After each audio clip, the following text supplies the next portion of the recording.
Hi everyone, Janine here from the Book Publishing Academy. Welcome to another episode of the Book Publishing Academy podcast. Today I am so excited because we have our newest author, Alana Crisco, and she is going to share a little more about her new book that just came out, Garden of Dreams. Welcome, Alana. How are you? Good. How are you? I'm doing good. I'm super excited to chat with you.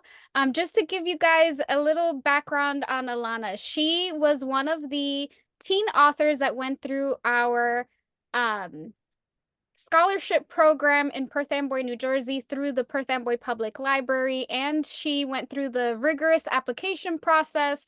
She had to sit down with us and did an interview, and we chose her. So we're super excited because throughout the 6 months, she was writing her poems, working on her book, going through the curriculum. And today we get to sit down with her and talk to her about that and how it was for her. So Alana, tell everyone a little bit about yourself. Who are you? What do you do? Just a little bit about you. Okay. I'm a 13-year-old author. I write poetry. I was born and raised here in New Jersey. And I don't know what to say.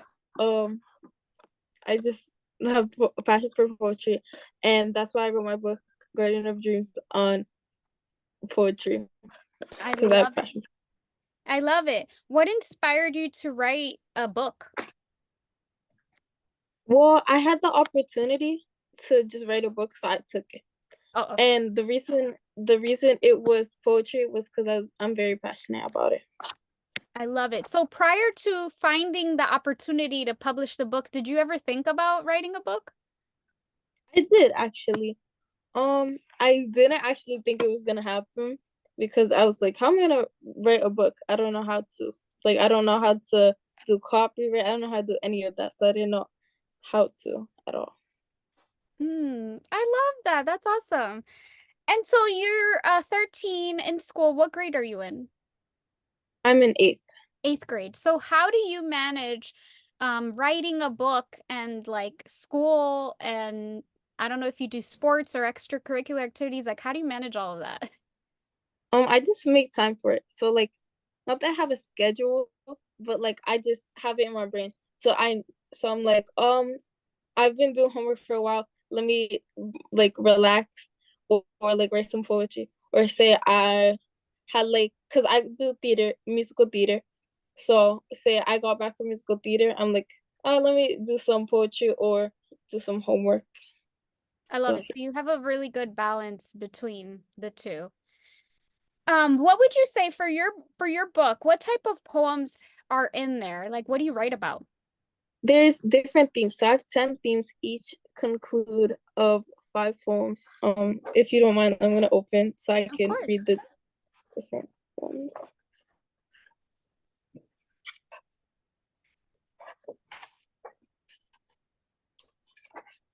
So the different themes are friendship, letting go slash moving on, someone is there for you if you need, family, being optimistic, being yourself, feeling overwhelmed is okay, relationship with nature, not giving up, and lastly, working hard. And these themes for your book, how did you come up with them? Like, are they important to you in some aspect of your life? I like thought to myself, I was like, what are themes that are important in like regular life? So like family obviously is important, your friends are important, and like what goes on in your brain is like for example, like letting go of things. So that's kind of how I thought of the different themes. You know what's so interesting too is that the themes and the topics that you write about are they can relate to even adults too. Like, me as an adult, I still struggle with letting go or relationships and friendships. So it's a book that can help both, teens and young adults too. Do you have a favorite poem from the book? I do. Let me go.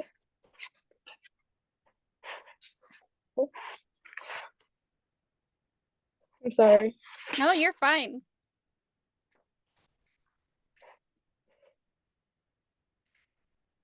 Okay. It's I wrote it about my grandfather who passed away, and it's in the theme letting go slash move on. So it's You called want to read a Farewell. little bit of it? Yeah. Farewell, my star. From heaven seems you are.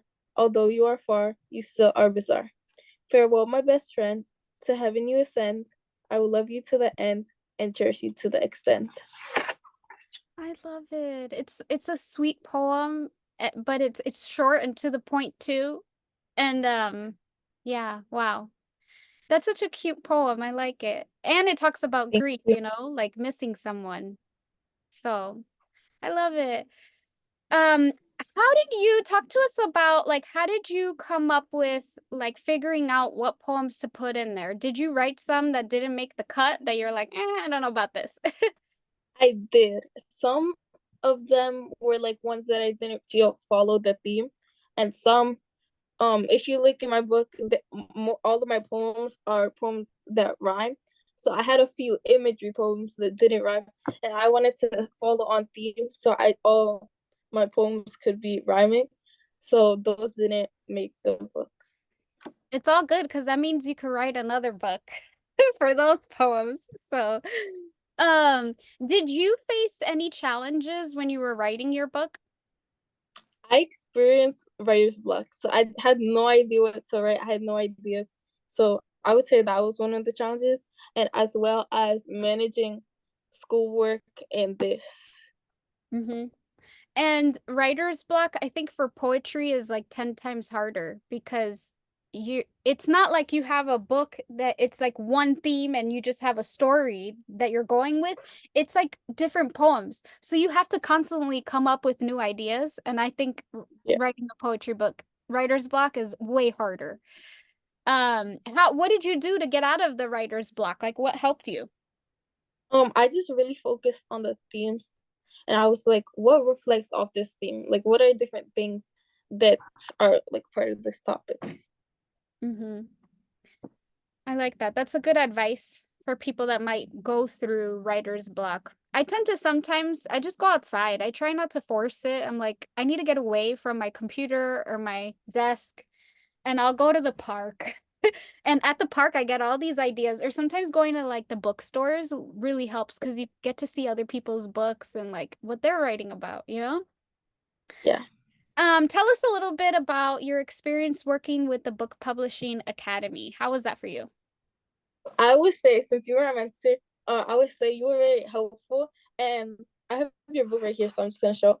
I would say knowing that you were also that you're also passionate about poetry really inspired me, and you were very helpful. All my questions were answered, so it was very helpful. What about the modules that you went through? How was that for you?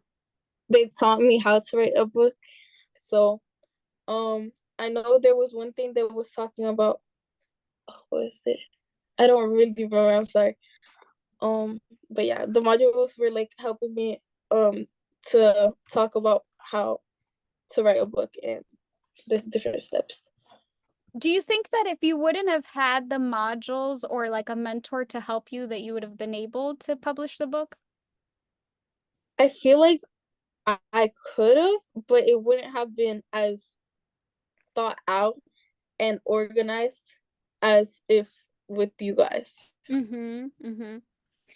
And how important was it for you to have like me as a mentor or just a mentor in general to keep you in progress? So basically it helped me, like I had a deadline obviously, so that helped me stay on like what's it called? On I Track. don't want to say on task, on track, yeah. Um and whenever I had questions, like if I didn't have you guys, I would have multiple questions and I wouldn't know how to do anything. Do you think that having a deadline helped? Because Yeah. let me tell you this. So a lot of times I have authors that get started with the Book Publishing Academy, but they don't really have a deadline for themselves. So they'll stay 2, 3 years writing their book, still writing it, and it's like I feel like since we put a deadline, we told you guys October, that's it. no more. So do you think that that kind of put some pressure on you to like, oh, I gotta finish this? I did, because if I didn't have a deadline, I would be like, I can do this later. Like, I'll push it to the side. But since I had a deadline, I'll be like, I need to work on my book. I need to write my poetry. I need to organize it and all that. Yeah, it became a priority. Do you do you see yourself continuing to write more books and more poetry? I do, but I would say I I'm not 100% sure if it would be poetry. So if I were to write another book, I would say it would be something that interests me. Like, poetry interests me, so I wrote a book about poetry. If I were to write another book, it would probably be like sci-fi or fiction, because those are the type of books that I like to read. Yes. Yes, I love it. I can't wait to see what else you create. What are your dreams as a future writer, author, creator? What do you see for yourself? I hope to make a difference. So like I what would make my whole entire life is if someone's like, "Oh my gosh, are you Alana? Like, your book really helped me through some difficult times, and I really appreciate you for that." That would like really like make everything okay. Worth it, yeah. Yeah, And worth I it. promise you the day it's gonna happen. It's gonna happen. And you're gonna be like, what? I remember the with that book that you showed me, the my book, Through My Eyes. The first time that happened to me, I was at an event and this guy came up to me and he's like, "Oh my God, you're Janine, you're the author." And he's like, "Can I take a picture with you?" And I was like, what? Like I couldn't even comprehend. I'm like, what book? Like, what are you talking? And he's like, your book. And I'm like, oh yeah, I forgot I did write a book. And then he's like, let me take a picture with you. So my friends were like, take a picture. And they're like taking pictures of us and they're like making fun of, not making fun, but they were just like, ooh, she has a fan, you know? And it's like, I was like, oh my God, I can't believe that someone actually was inspired by like what I wrote, you know? And it's Yeah. gonna come, it's gonna happen, and you're gonna feel like, oh my God, is this really happening? Is this happening? And it's gonna feel amazing. So if you could see your poetry performed or like in a specific way, what would that look like? Like, would you do like a play with some of your poetry? What would that look like for you? Um, that's a good question. Mhm. Uh, I genuinely don't know. Can you repeat the question again? I'm sorry. Yeah, like, do you ever see yourself performing your poetry? Like, would you ever do like stand up? What is it called? Spoken word or do you prefer to I'm just read it? I would say I do see myself doing that, because I've seen this one thing in ELA class, and it was her at not a talk show, but like it was her talking about her accomplishments, and that really inspired me. So I do see myself doing that. That would be amazing. What advice would you give another teenager that has thought of writing a book and maybe feels like it's out of reach for them? It's not something that they can do. What would you say to them to inspire them? I would say that they can definitely do it. Like, anyone can do it if it's something you're really passionate about. I do truly believe you can make it happen. And sometimes things aren't gonna feel worth it, but in the end, you're really gonna appreciate yourself for going through with it. Yep. I love it. I cannot wait to see what you create now after this. And you know that we are here to help you. So once you're ready for the second book, we're here to help you. And you know, there might be more opportunities in the future. We might need you as a mentor as well one day to a teenager. You never know. So we're just super excited to continue to watch you along your path. So we're so proud of you. Thank you. But yeah, where how can our viewers and listeners get in contact with you or where can they get the book? They can buy my book on Amazon, or if they happen to run into me, they could ask me for one, because I do have some copies. And um, how would say that they can like keep in touch with me, because my mom, when um when we went to the book publishing thing, what's it called? The event. where I was at the library and people were buying my book, she had her email written down in case they want to keep in contact. It was like, hey, you should. I'm interested in purchasing another book, or like talking to me about like how did you write a book, like because I'm interested in writing a book. How did you go through with it? I love that. So, guys, you heard it here. If you're interested in purchasing a book, it is available on Amazon. If you're local in Perth Amboy, she has copies with her. And I cannot wait to see, your next book or what else you create. But I want to thank you so much for joining us on the podcast today. And we will definitely stay connected and updated on you and your progress. So thank you so much. Thank you. And guys, if you're tuning in, make sure that you subscribe, you share this with a friend or a family, and we will see you on the next episode of the Book Publishing Academy podcast. Bye. Bye.